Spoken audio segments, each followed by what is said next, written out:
jeu.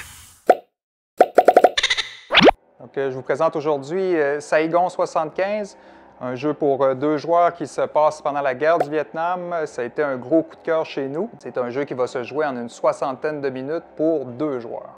Un des joueurs va être le nord du Vietnam qui va tenter de prendre la capitale Saigon à l'intérieur des 8 tours qui vont durer la partie, alors que le deuxième joueur va représenter les armées du Sud-Vietnam qui sont alliées avec certaines unités américaines ainsi qu'un support aérien qui peut venir dépanner à l'occasion.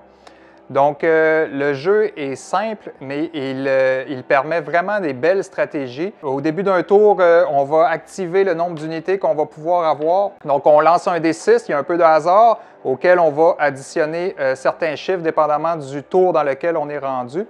Alors là, par exemple, les Nord-Vietnamiens pourraient activer jusqu'à 7 brigades qu'ils vont tourner du côté de l'étoile pour montrer qu'ils peuvent être déplacés à ce tour-ci. Et il y a toujours 2 unités Viet Cong qui peuvent être activées en bonus. Donc, une fois que ceci est fait, c'est très simple. On fait les mouvements qui vont entraîner des combats dans les zones qui sont près du Laos et du Cambodge. Un avantage et une certaine asymétrie dans le jeu.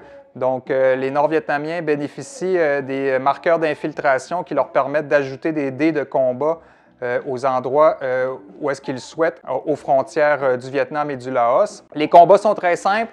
On a des dés de combat nord-vietnamiens qui sont rouges et des dés sud-vietnamiens qui sont jaunes. Petit point important à noter, les dés nord-vietnamiens sont plus puissants, possèdent 2 faces de touche, alors que les dés sud-vietnamiens n'en possèdent qu'un seul.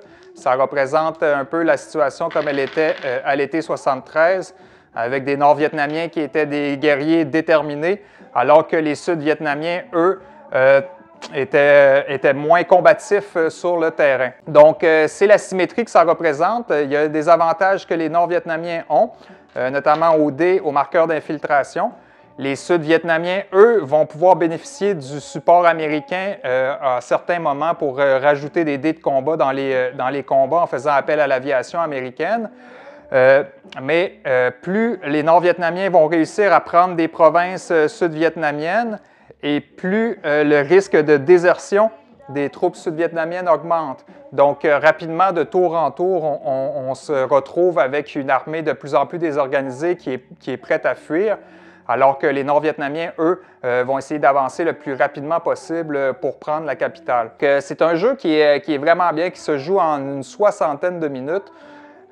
Donc, ce qui est très rapide, très fluide, très facile à maîtriser. Là, on peut complètement jouer une partie et l'apprendre en jouant.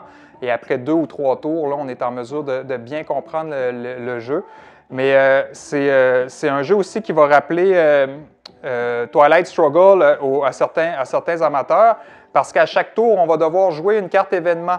On possède 8 cartes événements tout au long de la partie, donc on doit obligatoirement en jouer une par tour. Il y en a qui favorisent en rouge les Nord-Vietnamiens, les Sud-Vietnamiens, et il y a des cartes neutres, en fait, qui nuisent ou qui nuisent à tout le monde, bref. Donc, c'est un très beau jeu de guerre à 2, de contrôle de territoire, que j'ai beaucoup apprécié.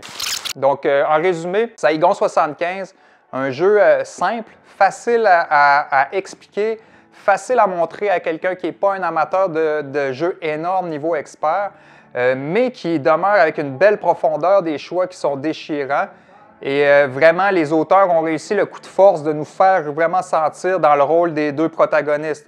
Autant les Nord-Vietnamiens qui sont déterminés à prendre la capitale que le gouvernement sud-vietnamien qui, malgré une force supérieure en nombre puis un support américain, ne réussiront pas à défendre la capitale. Donc, est-ce que l'histoire se répétera? Est-ce que Saigon tombera au printemps 75? Ou est-ce qu'au contraire, les Sud-Vietnamiens réussiront à repousser l'envahisseur? On vous présente également un jeu, lui, qui n'est pas une nouveauté, mais qui demeure un de mes jeux favoris en coopération. C'est Spirit Island pour 1 à 4 joueurs. Un jeu, une complexité un peu supérieure, mais qui mérite vraiment qu'on s'y attarde. C'est vraiment un jeu qui montre une belle expérience de jeu, qui permet vraiment de faire des choix qui vont être difficiles, mais qui vont donner des beaux résultats. Dans Spirit Island, on représente des esprits.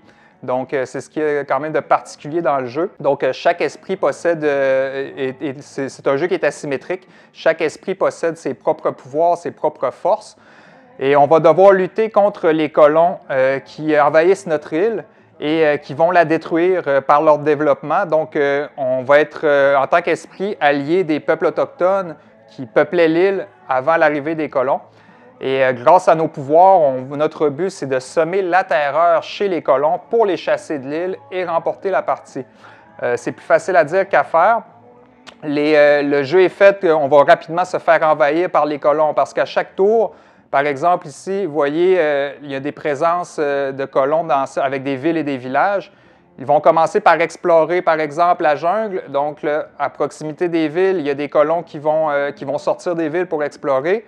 Et ensuite de ça, ils vont bâtir, construire à chacun des endroits où ils sont présents pour ensuite ravager l'île et causer des dégâts à l'environnement. Alors, c'est ce qu'on veut à tout prix éviter.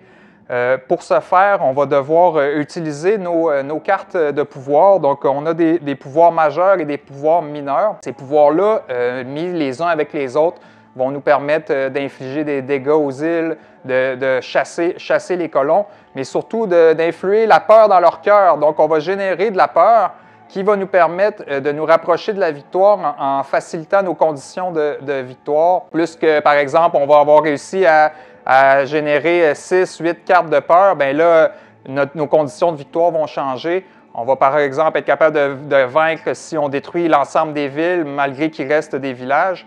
Alors que dans les premiers tours, les colons sont puissants et les esprits sont faibles, mais ces esprits-là, qui sont en fait les joueurs, vont se renforcer de tour en tour. Donc, on utilise des pouvoirs rapides qui vont prendre effet immédiatement lorsqu'on les joue, alors que certains pouvoirs sont lents, représentés par la tortue, qui vont avoir effet après que les colons aient joué leur tour. Donc, il faut vraiment utiliser, faut anticiper les mouvements qu'on va voir de la part des colons et jouer ensemble nos cartes, collaborer avec les autres joueurs. Mais le résultat est une expérience de jeu qui est vraiment incroyable. Donc, en résumé, Spirit Island s'adresse à des joueurs experts, mais c'est un jeu qui a la... Comment dire? On dit beaucoup qu'il est très compliqué. Les gens le décrivent comme « Ah oui, Spirit Island, c'est compliqué ». Mais en fait, si on prend le temps de s'asseoir, de lire, et de jouer des parties, peut-être même en solo pour l'apprendre, c'est un jeu qui est pas pire que d'autres, mais il faut vraiment prendre le temps de l'apprendre parce qu'après ça, la profondeur du jeu est vraiment incroyable. Il y a plusieurs esprits, il y en a qui sont de complexité faible, donc pour les joueurs qui commencent, les novices, on commence avec ces esprits-là qui sont faciles à maîtriser pour ensuite prendre des esprits plus complexes, mais qui offrent vraiment une belle expérience de jeu lorsqu'ils sont tous réunis. Donc, c'est Spirit Island, des parties d'1 heure et demie environ pour 1 à 4 joueurs. Nous terminons avec un de mes jeux préférés qui est Root. Je ne suis pas le seul, c'est un jeu qui est paru aux alentours de 2016-2018 dans ces eaux-là. C'est un superbe jeu avec une grande asymétrie. C'est le jeu asymétrique par excellence parce qu'on va contrôler chaque joueur va contrôler des factions différentes qui ont carrément des règles et des façons de jouer, des mécaniques qui sont propres à elles. Donc, c'est ce qui fait la complexité du jeu, mais pris individuellement, ces factions-là ne sont pas si compliquées que ça. La difficulté est de l'expliquer à 4 nouveaux joueurs, par exemple, mais une fois qu'on a un groupe de joueurs réguliers, c'est un jeu qui est vraiment, vraiment très bien. Root, il y a un conflit dans la forêt qui est représenté par diverses clairières. Les positions de départ, on a diverses factions. Je vous présente les 4 principales, mais la boîte de base en offre 2 supplémentaires. On a la marquise de chat, qui est, un envahisseur qui veut prendre le contrôle des ressources forestières de la forêt pour bâtir des bâtiments. Donc, la marquise, elle, va marquer des points de victoire en créant des bâtiments. Donc, comme vous voyez, à chaque fois qu'elle va créer des bâtiments, elle va marquer des points de victoire. Donc, c'est la faction qui est la plus simple à jouer, qui est assez facile à maîtriser, mais qui est perçue comme tout le monde comme un ennemi. Donc, rapidement, on va avoir des problèmes avec les autres factions. La dynastie de la canopée qu'on voit ici, qui sont représentés par les corbeaux, bien, ce sont les anciens maîtres de la forêt. Puis, comme la marquise, elle, coupe du bois, ben, les corbeaux l'aperçoivent à juste titre comme un ennemi. Donc, la dynastie de la canopée, elle, avoir sa difficulté, c'est qu'elle doit jouer en créant son décret. Donc, elle va devoir placer des cartes à différents endroits de son décret et ça va l'obliger à chaque tour, par exemple, à faire un déplacement d'une clairière renard ou d'une clairière souris parce qu'il y a 3 types de clairières dans le jeu. Donc, c'est ce qui fait sa difficulté. C'est une faction qui peut devenir très puissante, mais qui est un peu enchaînée dans les promesses qu'elle fait à son peuple. Donc, ça prend quand même un peu de pratique pour bien la maîtriser, mais c'est vraiment une faction qui peut être rapidement dangereuse pour les autres factions parce qu'elle va devoir prendre de l'expansion et créer des perchoirs à différents endroits dans chacune des clairières qu'elle va contrôler.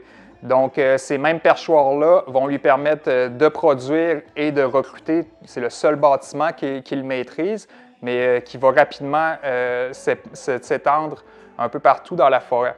Nous avons également l'Alliance de la forêt. Donc, c'est l'équivalent d'une guérilla. Une guérilla qui va commencer tranquillement en plaçant sa sympathie de clairière en clairière, un peu comme la marquise.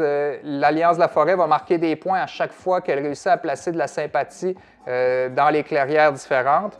Donc, en faisant ça, elle va se préparer à faire sa révolte qui va lui permettre de placer une base ainsi que des soldats. Cette alliance-là n'a pas accès à autant de soldats. Par contre, ils sont vraiment très difficiles à combattre parce que lorsqu'on lance les dés de combat, à la différence des autres factions, l'Alliance de la forêt va utiliser toujours le dé supérieur et l'attaquant le dé inférieur, ce qui complique vraiment la vie des attaquants et ce qui représente bien la lutte contre une guérilla, que ce soit dans la forêt ou dans les clairières. En dernier, nous avons le fameux vagabond, qui n'est pas à prendre à la légère. Lui, il est tout seul, il vagabonde. On ne peut pas l'éliminer du jeu, mais on peut endommager ses objets. Parce que le vagabond, lui, va avoir tout intérêt à s'allier avec certaines factions pour aller chercher les objets qui vont avoir été produits par ces factions-là afin d'améliorer ses déplacements, son attaque et toutes ses capacités. Donc, le vagabond va utiliser les échanges qu'il y a avec les autres factions pour soit s'allier avec eux ou carrément être en hostilité et les combattre.